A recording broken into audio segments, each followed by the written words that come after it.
pienso que cualquier noticia positiva o atisbo de esperanza que esto revierta puede generar un rebote muy bestia.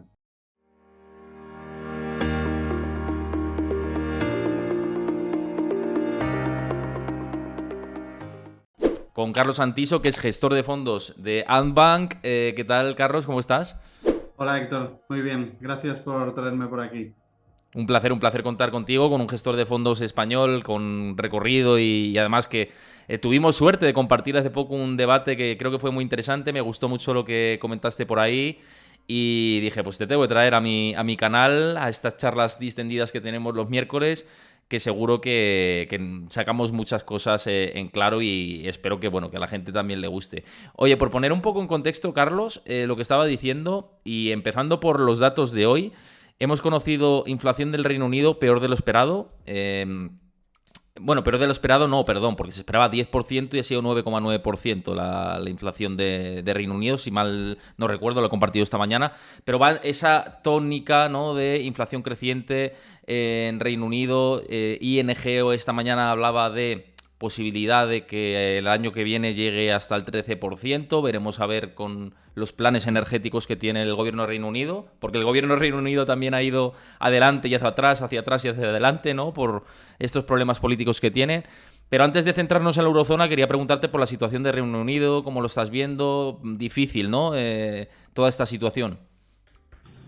Sin duda, Reino Unido en Europa yo creo que por el momento es el que se está llevando la peor parte, pero bueno, yo creo que serán momentos que vivamos también en otros países, no solo en Reino Unido. Y además que es difícil de gestionarlo con los niveles de inflación que tenemos y los niveles de deuda que tenemos. Hablo en plural porque toda Europa, Reino Unido, España y Francia están en una situación muy parecida, ¿no? Y esos niveles de deuda dejan poco margen de maniobra con la inflación, porque bueno, los tipos de interés, lo normal es que convergieran con los niveles de inflación, suele ser lo habitual, es algo que no está sucediendo y muchísimo menos en Europa. Y habrá que ver si consiguen contenerla. Yo Mm. creo que es más complicado lo que la mayoría de los economistas piensan, porque la inflación se transmite de una forma bastante más lenta e impredecible de lo que presuponemos. Y lo veo cuando hablamos todas las semanas con compañías. Si quieres, luego podemos profundizar Sí. en los mecanismos de transmisión, ¿no? Que suelen empezar con los recursos básicos, materias primas y energía, que eso es evidente y lo sufrimos todos, pero luego se van transmitiendo a lo largo de toda la cadena de valor de las empresas y clientes. Entre lo que se encuentran los sueldos también, los efectos de segunda ronda, ¿no?, de toda la vida de la inflación, que hace que sea Sí, más pegajosa, ¿no?, que es lo que está pasando en Estados Unidos también. Luego hablaremos de inmobiliario, que es el cenit de la subyacente, ¿no?, y donde se está poniendo ahora el foco. Pero, claro, ¿te preocupan estos efectos de segunda ronda que se están produciendo, que en Europa estaban tardando porque vamos con decalaje con respecto a Estados Unidos? Pero al final esto ha llegado o está llegando aquí. Ya llegó a Alemania y ahora ya poco a poco lo vamos a ir viendo en otros países periféricos, ¿no? Esto al final hace que esos objetivos de inflación, como dices, al final pues tengan que no estar acorde a las previsiones iniciales. O es lo que parece, ¿no?, al menos sobre la foto que tenemos ahora. sí, a ver, en Europa yo creo que siempre vamos con delay con respecto a Estados Unidos, que van más avanzados en el ciclo. También es normal porque salieron muchísimo antes en el ciclo de la recesión en 2008. Recordemos que en Estados Unidos, creo que fue agosto de 2009, con la bajada de tipos de interés al cero, salió como un resorte, porque tiene un mercado laboral muchísimo más flexible, una economía mucho más libre y todo funciona más rápido, ¿no? Entonces, en el ciclo económico, pues es como un indicador adelantado de lo que podríamos ver en Europa no mucho más tarde.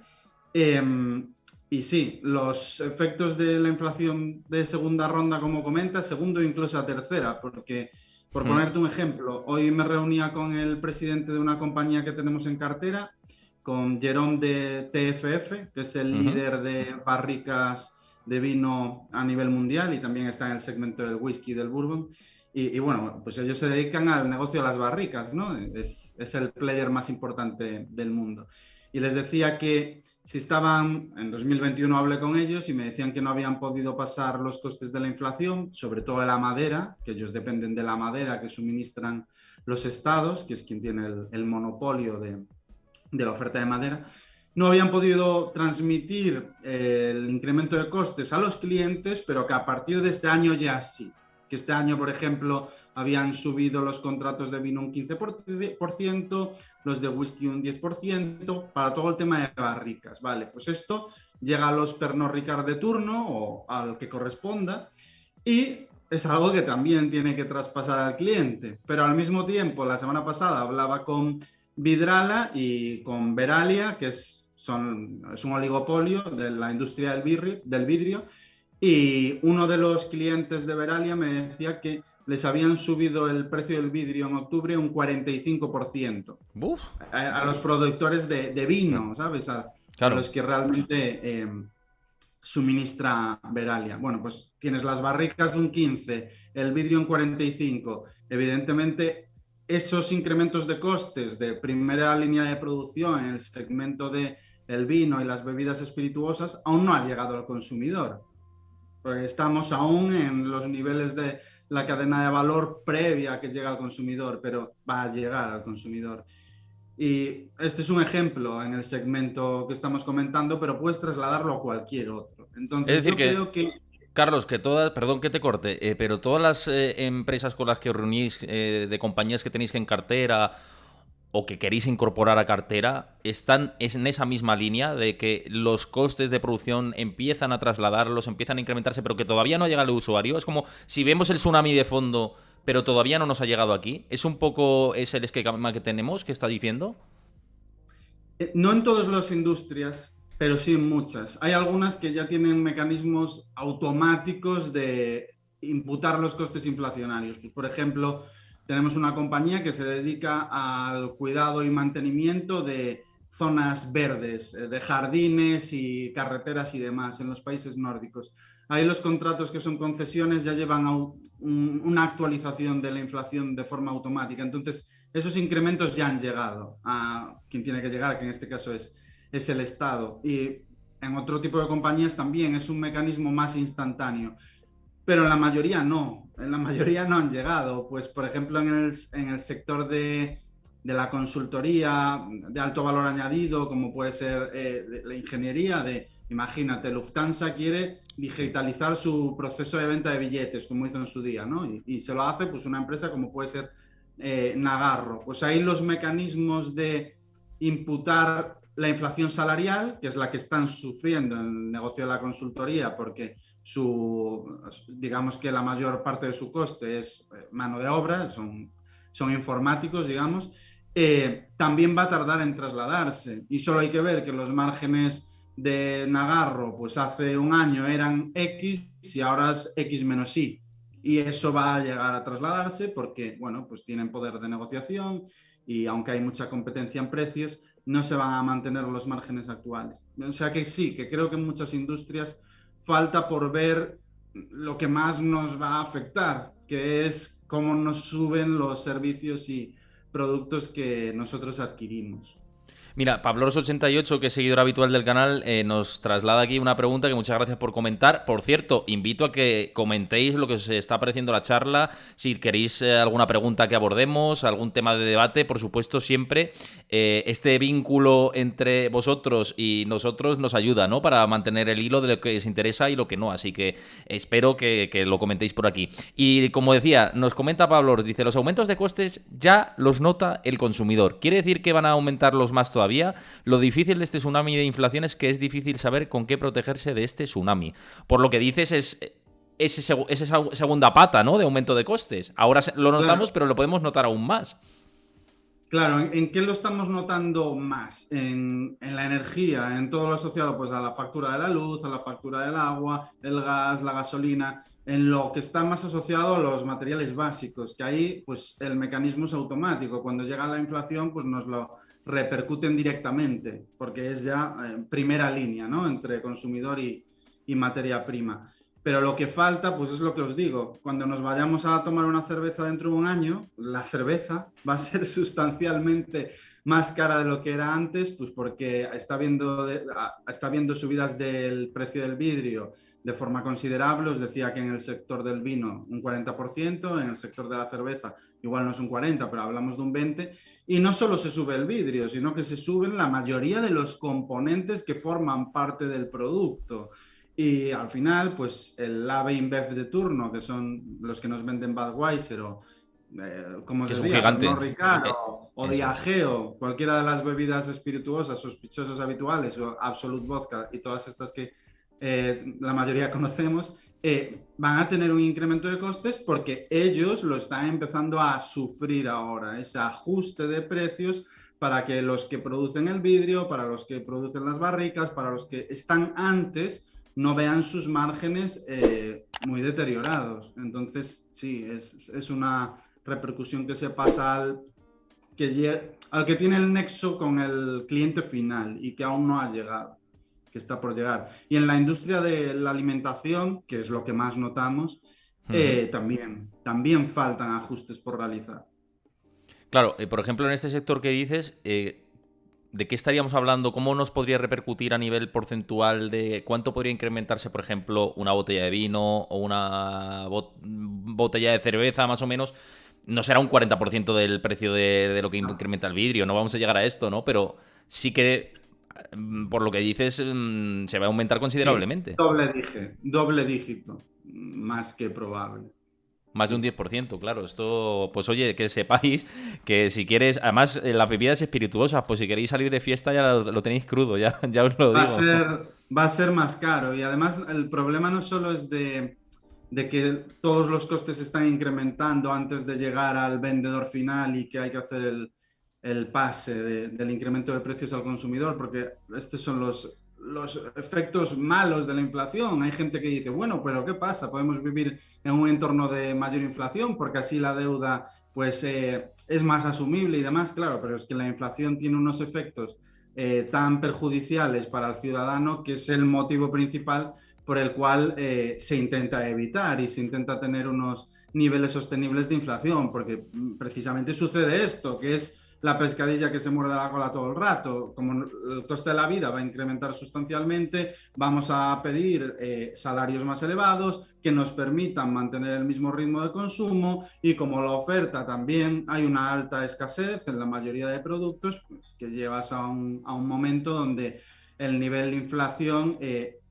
no digo que vaya más, sino que sea persistente, lo cual ya es gravísimo, porque mucha gente piensa que estos niveles de inflación que tenemos entre el 8 y el 10 es lo que se está descontando en el mercado. No, en el mercado se está descontando que los niveles de inflación a 10 años vista van a estar en el entorno del 2,5. 2,8 estaba el otro día, no sé cómo estará ahora, el otro día estaba a 2,8%, que está muy desacompasado del 2%, que es el objetivo de los bancos centrales. Ese es el punto. Si los efectos de la inflación perduran, tenemos un problema, porque las expectativas de inflación, en vez de estar en 2,8, si se te van a 4, el efecto sobre los tipos de interés es demoledor. O sea, los tipos de interés subirían sustancialmente más, eso tendría un impacto sobre nosotros, sobre el coste de las hipotecas, sobre el coste de los préstamos.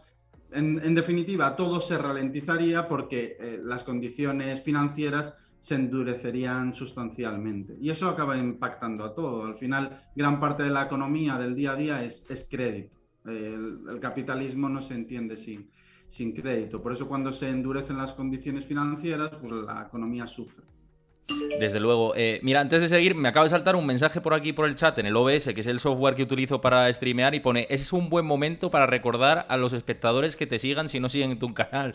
Así que es la primera vez que me salta este mensaje, así que como me lo dice Twitch, pues os lo digo, que es un buen momento para que sigáis el canal a los nuevos, y que sigáis también en la comunidad de Discord, que cada vez la hacemos más grande. De hecho, hoy se han incorporado muchas personas, así que os doy las gracias, superando ya los 300 miembros en mi comunidad de Discord, así que bienvenidos. bienvenidos y bien hallados los que estáis ahí, que ahí comparto mi análisis, gráficos, debates con vosotros, os digo la parrilla de invitados. Y quiero dar las gracias a Umuktu por seguir el canal, a JC Versaez, muchas gracias por seguir el canal, y a Mo Íbaro, muchas gracias por seguir el canal de Twitch durante todos estos minutos. Y decía también por aquí, Pablors, con respecto a lo que estabas diciendo, que estás muy activo y te lo agradezco, de hecho os invito a que lo estéis y el resto también, dice, las materias primas ya están bajando en principio, ¿no? Y que si tú llevas razón en lo que estás diciendo, que nos vamos a tener que acostumbrar a una inflación bastante pegajosa y más duradera, que es lo que estábamos comentando. Claro, seguramente, yo esto lo he comentado también a modo análisis, a mi opinión personal, que creo que y lo comentábamos además ayer con Pablo Gil, ¿no? Que seguramente nos tengamos que acostumbrar a que los bancos centrales empiecen a cambiar su mensaje de el objetivo ya no va a ser el 2, sino seguramente lo muevan arriba, ese objetivo, ¿no? El próximo año. ¿Lo ves tú posible esto también? Que digan, oye, el 3,5, 3, igual no está tan mal tener eso de objetivo transitoriamente, ¿no? Que les encanta esta palabra también. Sí. Me río porque es un tema sobre el que hablábamos hoy. A mí, sinceramente, me parece un chiste. O sea, al final, el objetivo de inflación del Banco Central en las zonas más importantes siempre ha sido el 2% y tiene un motivo, porque la inflación es perjudicial para la mayoría de ciudadanos. Y ahora empiezan a sonar voces, y cuando suenan voces seguramente sea por algo, de intentar cambiar el objetivo por encima del 2%.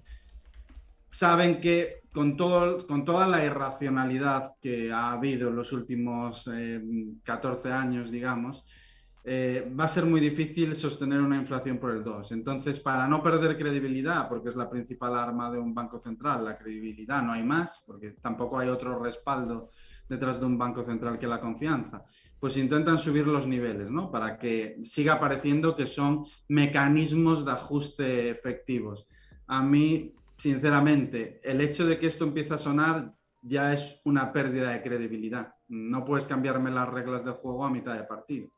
Entonces, bueno, por eso me hace gracia. No, yo también me río porque, digo, llevan cambiando las reglas a mitad de partido durante no sé cuántos partidos seguidos, ¿no?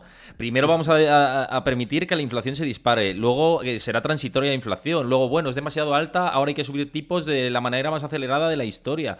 Claro, es lo que dices, la credibilidad parece que cada vez brilla más por su ausencia.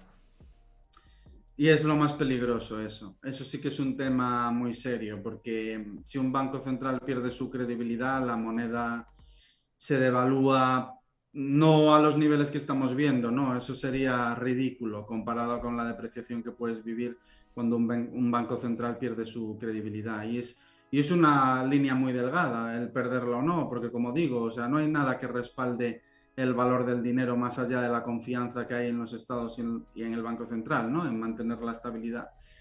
Y por eso es un tema pues, muy delicado y muy peligroso. Oye, ahora que hablas de la moneda, te quería preguntar, ¿seguís todavía posicionados, o bueno, no sé si estáis posicionados o no fuerte en dólares como otras gestoras, pero ¿sois favorables de cara al dólar, pensando en el año que viene? ¿Más devaluación del euro está por venir, viendo que en Europa lo tenemos peor, con la guerra a las puertas, largo, etcétera? ¿Cómo veis el euro contra el dólar en general? ¿Va a seguir siendo el king, ¿no? Como este año, el rey? Sí, no, es que el dólar, bueno, el dólar, el yen, el franco suizo, el oro, se considera que son como activos refugio, el dólar sobre todo, porque al final es la divisa de referencia. Y para mí sí que tenía sentido al inicio del año, con el dólar que estaba en 1,15 o por ahí, tenía cierta lógica porque aún no se había vivido estrés en los mercados. Recordemos que empezamos el año y prácticamente el mercado ni se había inmutado con todo lo que había sucedido, estaba en máximos. Entonces, ahí considero que tenía bastante sentido. Pero después de, no sé, estaremos un 25% por debajo de los niveles de inicio de año. Creo que es ya un partido que ya se ha jugado gran parte, que ya estamos en la segunda parte y que, aunque tiene sentido, porque bueno, el dólar es una moneda fuerte y si el dólar sufre, las demás pues sufrirán más, porque es dentro de lo malo que son todas las monedas, porque para mí todas las monedas han perdido gran credibilidad. la que más se salva es el dólar, lo cual no lo convierte en una moneda excesivamente creíble, pero en relativo contra las demás sí. Entonces, creo que tiene sentido, pero no es un trade tan obvio como a inicio de año.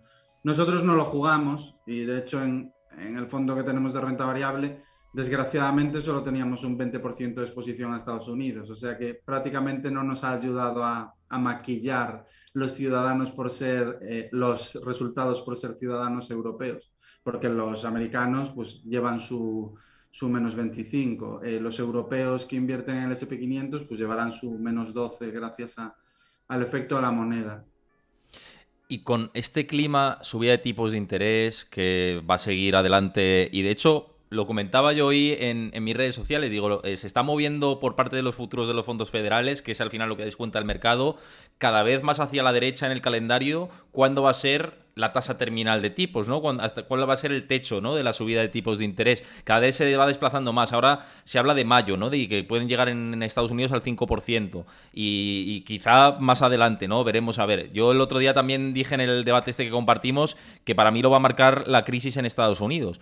Y eso te quería comentar también, sobre el tema tipos de interés, hasta qué momento va a llegar el frenazo de la Fed viendo uy, estamos rompiendo ya algo, que es lo que parece que se está esperando. Y el clima global, antes me comentabas que lleva siendo negativo con el escenario desde 2021 y que ahora, a medida que pasa el tiempo, ya dices, bueno, ya no me gusta ser tan negativo viendo que todo el mundo es negativo, ¿no? Un poco que me cuentes esto. Sí, a ver, yo creo que en el tema de tipos de interés hay, sobre todo en Estados Unidos, en Europa ya es otra historia, pero en Estados Unidos hay menos margen de seguir subiendo. Pues ya tenemos los tipos de interés bastante arriba. El margen, digamos que ahora hay mucho menos que subir que bajar. Igual que a inicio de año yo no veía mucho para intentar hedgear, pues tener deuda soberana, más allá de si lo tienes en un vehículo estructural como es una cartera permanente, pero en un vehículo flexible no le veía sentido y he sido muy crítico con los bonos durante los últimos años. Ahora sí se lo veo y se lo veo porque creo que el margen para seguir subiendo tipos ya es bastante pequeño en Estados Unidos. Entonces, creo que ya las cosas están cerca de romperse, o sea, ya van con bastante cuidado. Lo veíamos en el mercado inmobiliario está sufriendo, es normal, es sentido común. Si las hipotecas están al 7%, pues la demanda de inmobiliario se minora considerablemente. Sí que es cierto que como también no hay una oferta demasiado abundante, Ujú. tampoco se está notando demasiado en los inventarios, pero la demanda se va a resentir enormemente.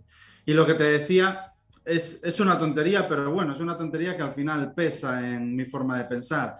Que todo lo que me llega, todos los emails, todos los research, todo lo que leo, todo lo que escucho, es tremendamente negativo. Y cuando hay un consenso tan elevado en algo, pienso que cualquier noticia positiva o atisbo de esperanza que esto revierta o puede generar un rebote muy bestia. Un rebote muy bestia que puede ser parte de un mercado bajista. No olvidemos que dentro de un mercado bajista puede haber rebotes del 20, del 30, incluso del 40%, puede darse, pero, pero puede suceder. Entonces, veo tal consenso de negatividad, de que todo se va a acabar, que creo que como haya un halo de esperanza, pues va a haber un rebote muy, muy fuerte. Y Bueno, en el consumo, tampoco, eso también hablo con las compañías y demás, ujú. y no perciben desde el punto de vista del consumo, de la demanda, del turismo, no se percibe un ambiente de recesión. Y esto sí que es consenso absoluto. Todas las compañías con las que hablo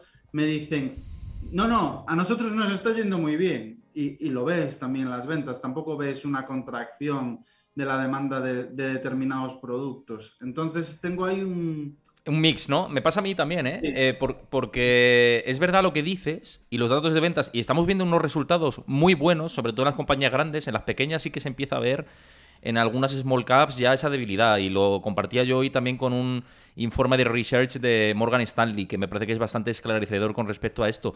Pero claro, esto a mí me hace ser más cauto todavía, en el sentido de si la demanda sigue aflorando, quiere decir que la inflación todavía no se está controlando, ni mucho menos, y que si quieren controlarla, todavía queda más margen de subida de tipos y más dolor habrá por delante. Si al final, si pasas la tostada más hacia adelante, ¿qué más da que sea mayo, que sea agosto del año que viene? Lo que está claro es que en el año que viene, en algún punto, si llega el momento en el que los tipos suben tanto, que se cruza los tipos con la inflación, ya se va a romper y lo hemos visto históricamente. Lo que está claro es que los tipos tienen que estar más altos que la inflación para que este cruce y este peor se vea, ¿no? Y a nivel histórico se ha visto. Y todavía para llegar a eso, pues yo creo que nos faltan fácil 6 meses. Pero ya veremos, ¿no? Es una opinión personal, Carlos, que te comparto.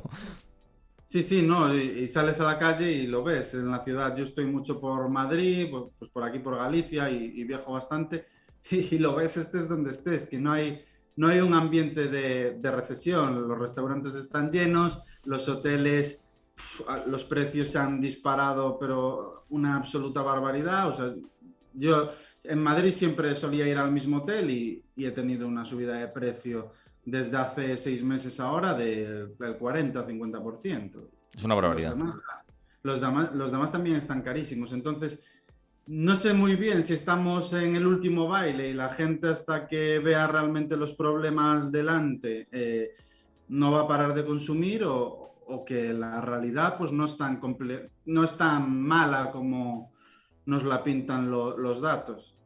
No lo sé. Yo opto más por la primera opción, porque la Sí. gente pues, no es consciente y hasta que realmente vea que las cosas están bastante más complicadas, pare de consumir, pero es cierto que no se percibe un parón del consumo.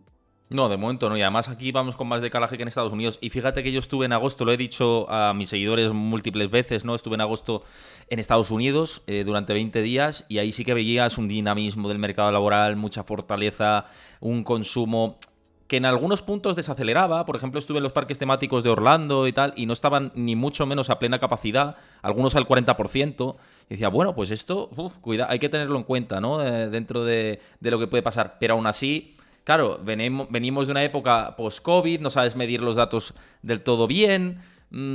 Hay como muchos factores en escena que se tienen que tener en cuenta, ¿no? Entonces yo creo que hasta que no llegue 2023, el año que viene, y empiece ya así a notarse las empresas que necesitan de financiación financiándose a tipos más elevados y cómo les puede pesar, ¿no? A la hora de hacer sus proyectos empresariales, etcétera, ahí yo creo que es donde podemos ver dónde está, de qué lado cae la tostada, ¿no? Yo me decanto más como tú, ¿no? Por la cara A de no se está descontando todavía esos efectos de la demanda que se tiene que terminar congelando a medida que las condiciones financieras vayan tensionándose. Estamos en tensionamiento de condiciones financieras que no veíamos desde el 2006, 2007. O sea, esto al final se tiene que trasladar al consumidor tarde o temprano. Es una cuestión lógica, ¿no? A nivel macro bueno, poniendo lo que dicen los libros de economía, ¿no? Sobre la base. Pero claro, te hace dudar todo, es lo que dices.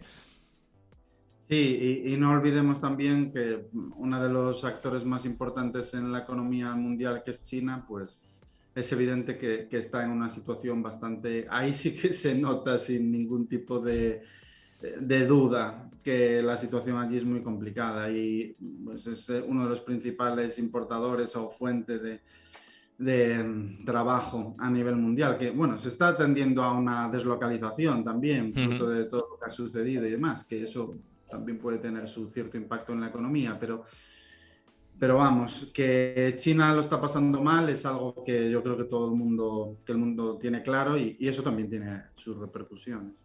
Ojo, y recordemos que China el otro día no publicó el dato del PIB porque había unos errores matemáticos de fondo y tal, y el día que tenía que publicar cómo iba el PIB, no lo publicó. Esto también es verdad que en regímenes como China pues te hace sospechar, ¿no? Y sobre todo viniendo de la historia del COVID y lo que pasó en ese momento. Pero oye, quiero trasladarte algunas preguntas que han entrado por aquí, que nos han trasladado aquí usuarios, que muchísimas gracias para que comentemos. Pregunta de Remagic78, muchas gracias por comentar por primera vez aquí en el chat. No sé si sigues el canal, pero te invito a que lo hagas. Al resto que lo estáis viendo y que sois nuevos también os invito a que sigáis el canal si os gusta la charla, la conversación sobre economía, mercados, etcétera. Y el contenido que vamos haciendo aquí en este canal versa y pivota sobre eso. Lo dicho, Rmagic78 decía, en renta variable, ¿dónde podemos estar más protegidos? Salud, royalties, defensa. ¿Cómo lo ves tú como gestor de fondos, Carlos? Es una muy buena pregunta. Sí que es cierto que yo lo que invierto es en negocios que necesito entender al 100% y tener una visibilidad sobre las dinámicas de oferta y demanda, sobre las barreras de entrada, ventajas competitivas. Necesito entender muy bien en qué estoy invirtiendo. No invierto tanto a nivel sectorial y eso hace que haya ciertos sectores que son más complicados de entender, como puede ser healthcare, en los que yo no me meto. Yo considero que para invertir en healthcare tienes que tener una línea de analistas que sean insiders, que hayan trabajado para la industria. Porque al Claro, final healthcare funciona por medio de patentes, por medio de diferentes fases a la hora de desarrollar medicamentos, cada fase tiene sus tasas de probabilidad de pasar a la siguiente fase. Es muy complicado y está tremendamente regulado y hace falta conocer muy, muy bien desde dentro para poder invertir ahí. Y te pongo el ejemplo de healthcare, como te puedo poner defensa. Ujú. Obviando esto, si lo obviásemos, cosa que yo no hago, entonces yo solo invierto en compañías que tengan un perfil resiliente, pues la empresa que comentaba antes, TFF, pues es tremendamente resiliente al ciclo. En 2008 las ventas prácticamente ni se inmutaron. La empresa nórdica que también comenté, pues cuidado, mantenimiento de carreteras y zonas verdes, pues son concesiones que son también tremendamente resilientes, son contratos multianuales. Entonces invierto en ese perfil de compañías donde aunque las cosas se pongan mal, no van a sufrir. Y es una forma de invertir y seguramente la cotización sufra, esto es un hecho, porque tú puedes encontrar compañías que en 2008 ganaban más dinero de 2008 a 2009 y todo había mejorado y en cambio caían un 30%. Eso puede suceder en renta variable porque precio y valor no siempre van de la mano y es lo que genera las mejores oportunidades. Pero si te dijese, en el entorno en el que vivimos, un entorno de guerra, un entorno de déficit de oferta, un entorno como el que estamos, pues defensa puede ser un buen sector, healthcare puede ser un buen sector porque es un sector defensivo. Consumo defensivo, que es al final pues lo que está, las típicas marcas que están en el supermercado, ¿no? Nestlé, Procter Gamble, todas estas, también deberían de ser un buen lugar donde están, pero yo considero que no, porque es tan evidente que están a unas valoraciones que son demasiado exigentes y compañías a las que en caso de que haya una recesión no les afecte demasiado a las ventas como las que estoy comentando. Es un poco lo que podría decir.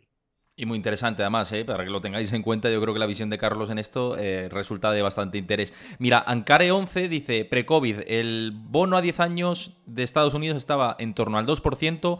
Con la recesión del año que viene, lo que hemos estado comentando antes, nivel de deuda en billones de dólares, bajo crecimiento y alta inflación, ¿qué nivel de tipos verías razonable de aquí a 2 años? Esto es un poco bola de cristal y es complicado viendo el esquema cambiante que tenemos y si se acaba la guerra, si no, porque es que esto también puede pasar y son cisnes blancos que pueden aparecer. Pero ¿cómo lo ves tú, teniendo en cuenta que es muy difícil predecir en un esquema como el actual? Sí, es muy complicado, pero bueno, es una buena pregunta y sobre todo con los niveles previos al COVID, donde estaban los tipos. Como decía, había poco margen de bajada desde el 2% en Estados Unidos. No era como Europa, que era el cero, pero claro, es que la economía americana funciona en otra marcha. Entonces no puedes tener tampoco el bono al cero, porque son universos diferentes, ¿no? Entonces, asumiendo eso y que ahora mismo, en vez del 2 están más bien en el 5 si no me equivoco. En caso de que haya una recesión, pues la recesión se caracteriza porque el crédito desaparece y la demanda se contrae. Entonces, eso tiene un impacto directo sobre la inflación, que es un poco lo que yo creo que está intentando buscar la Reserva Federal para controlar la inflación, ¿no? Entonces, en caso de que se dé un escenario recesivo, la inflación va a bajar y va a bajar considerablemente. Es uno de los principales efectos que tiene una recesión. Entonces, no descartaría volver a ver niveles del 2% en el bono americano en caso de que eso suceda. Es algo que podría suceder, o sea, tiene una alta probabilidad. Por poneros un ejemplo, en 2008 el bono americano, el bono americano de largo plazo, más o menos bonos con vencimiento de 20 años, ponle, subió un 28% aproximadamente, o sea que los tipos debieron de bajar un 3 aprox, que es más o menos de lo que estamos hablando, ¿no? Yo creo que podría ser un movimiento bastante parecido. Comentaba antes, bueno, tema de lo que decías de oportunidades y demás y cómo posicionarse de manera defensiva. Claro, el mercado está muy peligroso, ¿no? El otro día compartía también por redes, ayer lo comentaba también con Pablo Gil, que la típica cartera 60-40 está en los mayores retrocesos de los últimos 100 años, ¿no? A nivel histórico se puede decir que es el mayor retroceso de la historia, ¿no? Pero no entrando en la cartera porque quizá, pues, de cara a pensando en el futuro, a lo mejor sí que dices, bueno, pues ahora ha habido tanto descuento que una cartera de ese modelo, pensando de aquí a 10 años, puede ser una buena estrategia, ¿no? Pero sin querer entrar en eso, sí que me gustaría hablar del mercado de bonos, ¿no? Que es, yo creo, donde está el foco y donde ha habido una capitulación de la máxima capitulación, ¿no? ¿Te parece que ahí puede haber grietas del sistema dentro del mercado de bonos, viendo lo que hemos visto en Reino Unido, en Japón, la deuda periférica de la Unión Europea con Italia y España ahí en el horizonte? ¿Puede haber problemas ahí desde tu punto de vista? Sobre todo en Europa creo que sí, lamentablemente. Creo que de las economías altamente endeudadas es de las más peligrosas porque en Estados Unidos tú tienes una cohesión absoluta, ¿no? Entre los estados y al final todos más o menos van en la misma dirección con pequeñas diferencias, pero en Europa es que es radicalmente diferente la política fiscal y la forma de actuar de un país con respecto a otro. Eso genera, pues, unos desequilibrios gigantescos. Al final, pues que Alemania, que ha sido un país mucho más austero y que tiene un nivel de deuda sobre PIB muchísimo más bajo que Italia o España o Grecia, tenga que estar poniendo la cara por el resto de Europa para poder financiar a los países de Europa. Y me explico con esto. Al final, cuando España e Italia se están financiando y se financian los tipos que se financian hoy en día o que se han financiado los últimos 10 años, no es porque sean España e Italia, es porque la deuda está mutualizada de forma encubierta y quien respalda esa deuda es el Banco Central Europeo y en definitiva es Alemania y los países sólidos de Europa. Entonces, aquí el problema que tienes es que Alemania está poniendo la cara, pero los países no están tomando, desde 2008, no te hablo ahora, no están tomando medidas, no están haciendo reformas estructurales, que sí, que son dolorosas y a ningún país le gustan, pero que son necesarias. El hecho de que todos los años un país como España tenga un déficit del 3 del 4% es algo que hace 20 años era impensable, no en España, en ninguna economía. Se ve como una aberración económica. Y la realidad es que hoy ya se asume como normal, mientras que Alemania pone la cara. Entonces, yo creo que puede llegar un momento en el que se cansen y o intervienen a países como España e Italia y esas medidas, esas reformas se toman a la fuerza o se rompe. Y si se rompe el mercado, si se rompe la unión, si se rompe el euro, los niveles a los que se financiarían países como España estarían muy, muy, muy por encima de los niveles actuales, que como repito, son los que son porque la deuda está mutualizada de forma encubierta. Escribí hace año y pico un artículo sobre esto, explicándolo, y bueno, es que es evidente a día de hoy. Yo creo que España no nos podemos permitir bajo ningún concepto salir del euro, ni de la Unión Europea, ni ningún escenario que tenga que ver con esto. Sería un desastre absoluto, una pérdida de poder adquisitivo gigante y una devaluación de nuestra economía muy, muy importante. Yo, vamos, espero que no lleguemos a ese punto, pero es verdad que vamos por un camino y una senda peligrosa, ¿no? Con respecto a lo que estás diciendo. Y de hecho, me hace o me sirve como reflexión para preguntarte por el tema de las previsiones económicas de la economía, ya que mencionas España. El gobierno hablaba de un crecimiento del 2,1% previsto para 2023 y el resto de organizaciones, entidades, algunas firmas de análisis independientes casi hablan de la mitad, incluso por debajo, ¿no? Funca salía ayer mismo, 0,7% de crecimiento del PIB y, ojo, que no es descartable que sea peor esa revisión a la baja si la escena cambia, ¿no? ¿Qué te parece a ti? ¿Por qué está tan desanclado lo que prevé el gobierno con el resto de entidades? Al final, yo creo que es tirarte piedras contra tu propio tejado si incumples, que es muy probable que incumplas esas previsiones. Yo de verdad que no lo entiendo. No sé qué opinión te merece.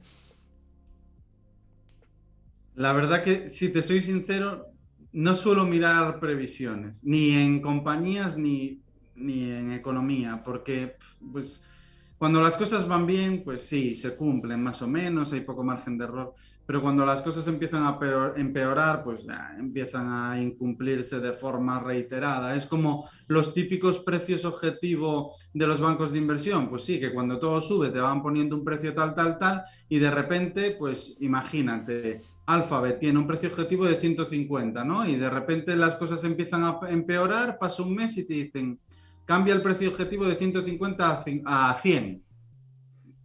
Te bajan, te bajan más de un 30% el precio objetivo de un día para otro sin darte realmente demasiados motivos, simplemente empeora la macroeconomía, pero ostras, hablamos de recortes, yo he visto incluso recortes de un día para otro del 50%. Esto sucede también en economía, entonces, bueno, pues a veces leo previsiones, a veces veo estimaciones de las empresas y demás, pero no te creas que le doy demasiada validez. Yo solo me suelo fiar de management y directivas que me han demostrado que me puedo fiar. Entonces ahí es cuando ellos me dicen, pues prevemos vender tanto, crecer tanto, me lo creo. Pero como de los gobiernos o de los organismos públicos o similar, no me fío demasiado, pues no, Claro. no hago demasiado caso de las previsiones. Mira, me dice 4MNX, dice, enhorabuena por el programa, Héctor, muchísimas gracias. Dice, yo solo veo salida en Europa a esto dando el paso de Unión Europea total, de presupuestos fiscal y de todo tipo, porque si no esto está más que roto. Bueno, cuanto más unión seamos, desde luego que vamos por el buen camino, pero para que esto se produzca, tiene que haber lo que decía Carlos antes, ¿no? Un ajuste de las economías, especialmente las periféricas, que están completamente desacompasadas en muchos términos con lo que son economías como la alemana y otros países de la Unión Europea. Pero evidentemente creo que si vamos a esta unión a mutualizar la deuda de verdad con un treasury a la europea, etcétera, pues tenemos que pasar antes por otras penurias aquí, ¿no, Carlos? Esto es indudable, ¿no? Que yo estoy de acuerdo, pero que al corto plazo sufriríamos. Esto es evidente. Yo no lo veo viable. Ojalá lo fuese y ojalá Claro. me equivoque, pero Hmm. las medidas que hay que tomar para llegar a una unión absoluta entre los países que forman la Unión Europea son medidas duras que el ciudadano no va a aceptar y va a votar en contra, porque al final, bueno, pues no nos olvidemos que los que nos gusta la economía y nos formamos y entendemos un poco de qué va todo esto, somos cuatro gatos y la mayoría de los ciudadanos pues están ocupados con sus trabajos, que ya bastante tienen, ¿no? Y con todos los problemas que hay en el día a día y todos estos aspectos se le escapan a la mayoría de la gente porque tampoco es que se nos forma ni en la universidad ni en el colegio para ello. Entonces, todas estas medidas que, digamos, no son populares, todo lo contrario, no veo que se puedan llevar a cabo salvo que sea por una intervención de la Troika, como sucedió en Grecia. Claro, no, vamos, estoy de acuerdo con esto y comparto el deseo también de que ojalá sí que vayamos a esa unión, ¿no? Mira, Diego Maraña 1 dice, bien dicho, Carlos, o sea que está de acuerdo contigo, yo también voy caminando en ese mismo sentido que tú. Pero claro, lo de la educación financiera, es que me has tocado un tema que tocamos mucho, valga la redundancia, en este canal de Twitch y que me resulta muy importante, ¿no? Porque cuando hablas en entornos más generalizados y nosotros que tocamos mucho el tema de la economía, pero tenemos muchos conocidos que no, seguramente te pase a ti también, y les hablas, no, bueno, pues el Estado es deficitario y para financiar, por ejemplo, las pensiones tenemos que emitir más deuda. Es como si tú para llevar tu día a día tienes que ir con créditos sobre créditos sobre créditos. Pero aunque se lo expliques así, como que no lo entienden, ¿no? Resulta complicado, dices... Vamos a ver, imagínate en tu economía personal que tú, para vivir con tu nivel de vida, tienes que endeudarte de manera constante, ¿no? Ya no solo con tu casa, sino para hacer la compra diaria, para tus gastos vitales, tienes que tirar de un préstamo. Y esto es al final un estado deficitario para financiar los sistemas de pensiones, de los sistemas públicos, etcétera. Entonces, yo creo que falta por parte de todo el mundo ver esto y que se piensa muy a 4 años vista. Bueno, pues esto ya no quiero meterme en política, es verdad que falta esa concienciación financiera, ¿no? ¿A ti te preocupa esto? Sin duda. Y al final yo creo que el culpable, sí, en este caso es a ver, está mal decirlo, pero es el propio Estado. Es al que no le interesa que exista esta cultura financiera, porque cuanto menos cultura financiera tienes, eres más dependiente del Estado. Y al Estado le interesa que seas dependiente del Estado para estar, vamos, para acatar todo lo que te dice, ¿no? Y al final, pues el Estado te dará, llegado el momento, tu pensión y gracias al Estado cuando realmente es algo que te has ganado tú, fruto de tu trabajo. Entonces, yo creo que es el culpable, no se forma en las escuelas, no se forma en las universidades.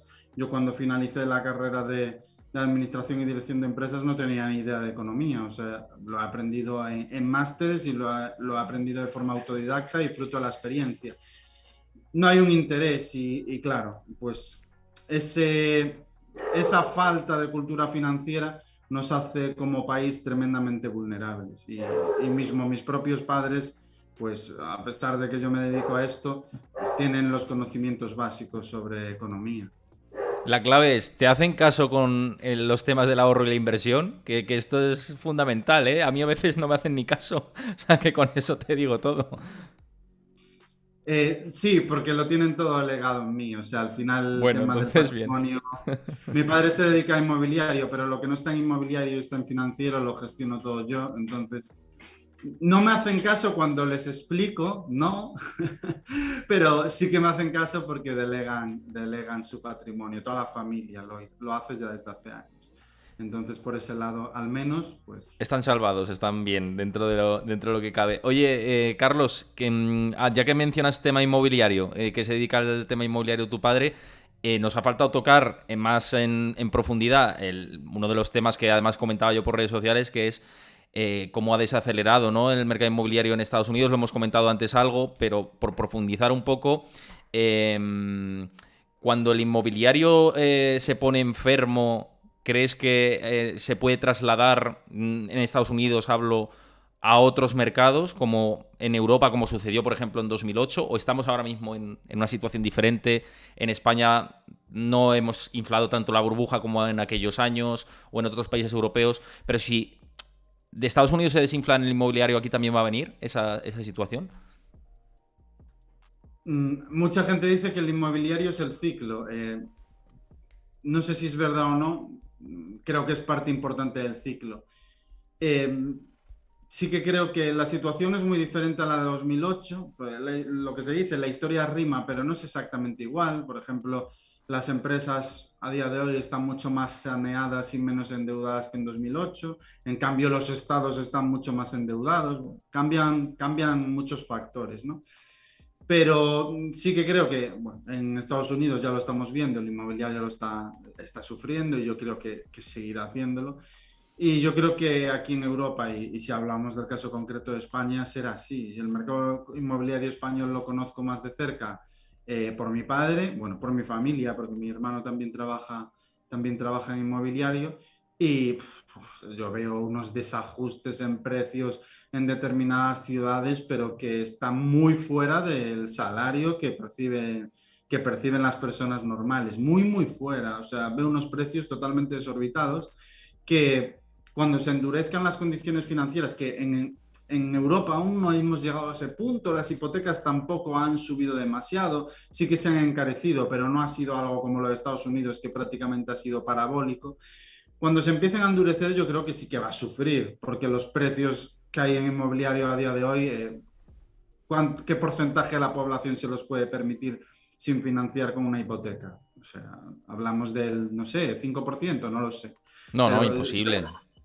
es una cantidad ridícula. Entonces, indudablemente va a afectar a los precios del inmobiliario, que para mí, en muchas ciudades, te hablo de Madrid, yo soy gallego, aquí en Coruña, desde luego que están fuera de mercado, pero es una absoluta barbaridad. O sea, No, y en en grandes Galicia, capitales, en Madrid, Barcelona, Valencia, está prohibitivo absolutamente sí, todo, sobre sí, todo centro de ciudades o incluso periferias, ¿eh? Está ya en precios bastante exigentes. Lo que pasa es que es verdad que estoy hablándolo también con Ricardo Gulias, que se pasa bastante por aquí por el canal, que es director de RN, una compañía de intermediación de hipotecas.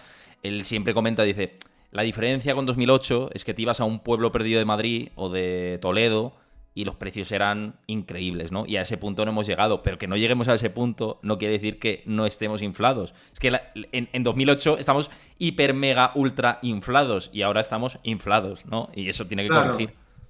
claro, claro, o sea, la burbuja de inmobiliario de 2008 en España fue de las más grandes del mundo. O sea, somos uno de los ejemplos de una de las mayores burbujas inmobiliarias. Entonces, evidentemente no es 2008, no, no es, pero que tenemos una situación que en mi opinión es insostenible y que los ciudadanos no se pueden permitir, yo eso no tengo duda. No, no, vamos, estoy de acuerdo contigo. Mira, decía por aquí Pablo también, dice que tu padre cómo ve la situación del inmobiliario en España para el corto y medio plazo. ¿Qué te cuenta? Me imagino que lo que has dicho, ¿no? Un poco en esa misma sintonía. Bueno, mi padre en esto sí que me hace caso, porque él es más una persona de coger un suelo, un proyecto, construirlo, darle mucho valor, crear mucho valor añadido y bueno, la verdad que las obras que hace son una barbaridad. Pero él se basa más en mejorar el producto, en generar el valor, no hace una lectura del mercado per se. Y en ese caso yo creo que sí que, por lo que le escucho, sí que me ha escuchado un poco la llamada a la prudencia y no te creas que está haciendo grandes inversiones, está un poco como a la espera de ver cómo evolucionan los precios teniendo en cuenta las condiciones que pueden darse en las hipotecas. Está ahora mismo con una visión bastante cauta. Pues vamos, esa cautela yo creo que todos estamos un poco los que seguimos, aunque sea un poco más de lejos el mercado inmobiliario, más de lejos que tu padre me refiero, estamos así con esa prudencia, ¿no? También igual que con la bolsa, que además estoy viendo ahora que, bueno, pues hoy tenemos al SP cayendo un 1,03%, 3.681 puntos. Bueno, seguimos ahí en esos rangos, por dar un poco el parte de cómo está ahora mismo el mercado. Dentro de esto, el otro día hablamos en el debate también, y quería sacarlo aquí antes de cerrar, sobre el tema del oro y que expliques por qué no está funcionando ahora mismo como tradicionalmente y suele ser activo refugio. ¿Qué está pasando con el oro y con otros metales como la plata que en esta situación de volatilidad anómala no funciona como en otras crisis inflacionarias? ¿Por qué no está protegiendo como reserva de valor ahora? Pues, a ver, el oro tiene unas características monetarias muy peculiares. De las materias primas es el único que tiene la naturaleza de reserva de valor. Y al final lo que tenemos que saber es que el oro responde a los tipos reales, que cuanto más caen los tipos reales, más favorece al oro. Una caída en tipos reales hace que el precio del oro suba y una subida hace que el oro caiga. Asumiendo esto, tenemos que saber que los tipos reales son los tipos de interés menos la inflación. Pero no la inflación de hoy, las expectativas de inflación. Y estábamos hablando de que las expectativas de inflación estaban en el 2,8. Vale, han pasado del 1,5 al 2,8. Ha habido una subida del 1,3. ¿Y cuánto han subido los tipos de interés?